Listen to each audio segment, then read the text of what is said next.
Hello Kolhapurkar. तर आज आपल्यासोबत वर्ड कॅम्प कोल्हापूरचे स्पीकर अभय कुलकर्णी सर आहेत. तर आपण थोडंसं त्यांच्याशी डिस्कशन करूयात वर्ड कॅम्पबद्दल. तर हॅलो सर. हॅलो. आज जो काही तुम्ही सेशन दिलात, तुमचा सेशन झाला, तर काय एक्सपिरियन्स होता वर्ड कॅम्प कोल्हापूरचा? माझं आयुष्यातलं पहिलं word camp as a word camp म्हणून स्पीकर, आणि पहिल्यांदाच मी वर्ड कॅम्पचा एक्सपिरियन्स घेतला. मकरंद सरांशी माझे बऱ्याच दिवसापूर्वी बोलणं चालू होतं आणि वर्डप्रेसच्या कम्युनिटी मीटअप्समध्ये सुद्धा येत होतो मी.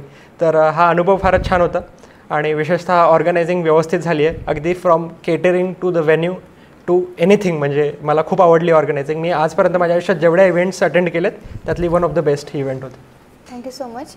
मला सांगा, तुम्ही मूळचे कुठले आहात? मी मूळचा छत्रपती संभाजीनगरचा आहे. सध्या मी सांगलीमधील मिरजेत राहतो.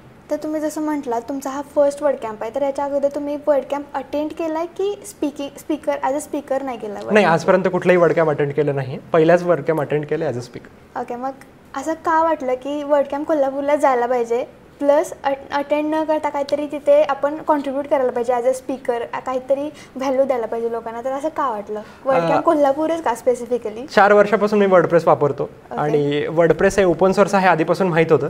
पण विशेषतः काही मागच्या घडामोडींनंतर असं कळालं की ओपन सोर्स कसं काम करतं, ओपन सोर्सला कॉन्ट्रीब्युशन का गरजेचं आहे, आपण कोअर कॉन्ट्रीब्युटर नाही तर दुसऱ्या कशा प्रकारे कॉन्ट्रीब्युशन करू शकतो. तर वर्ड कॅम्प हा त्यातला एक पर्याय आहे आणि मला पहिल्यांदाच या वर्ड कॅम्पविषयी सगळ्या माहिती कळालं आणि मला कोल्हापूर दिसलं. सांगलीपासून मिरजेपासून अतिशय जवळ, मी सध्या तिथेच राहतो.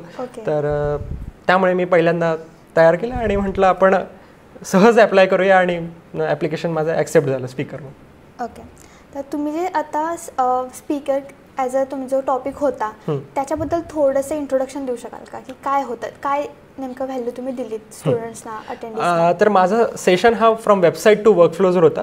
म्हणजे वर्डप्रेस बेस्ड जे ऑटोमेशन आहे, कोडचा वापर न करता सामान्य जे बिझनेसमॅन आहेत, फ्रीलान्सर आहेत किंवा एजन्सी ओनर आहेत, तर त्यांनी कशाप्रकारे आपली वेबसाईट ऑटोमेट करावी किंवा ज्या छोट्या छोट्या मॅन्युअल टास्क असतात की कॉन्टॅक्ट फॉर्मच्या एंट्री डाउनलोड करायच्या आणि मग त्यांना रिप्लाय करायचे, तर या सगळ्या प्रोसेस कशा ऑटोमेट करायचा आणि यामध्ये AI चा कसा वापर करायचा, हा माझा सेशन होता. Okay.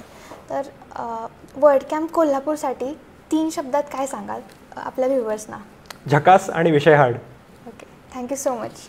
Thank you so much sir.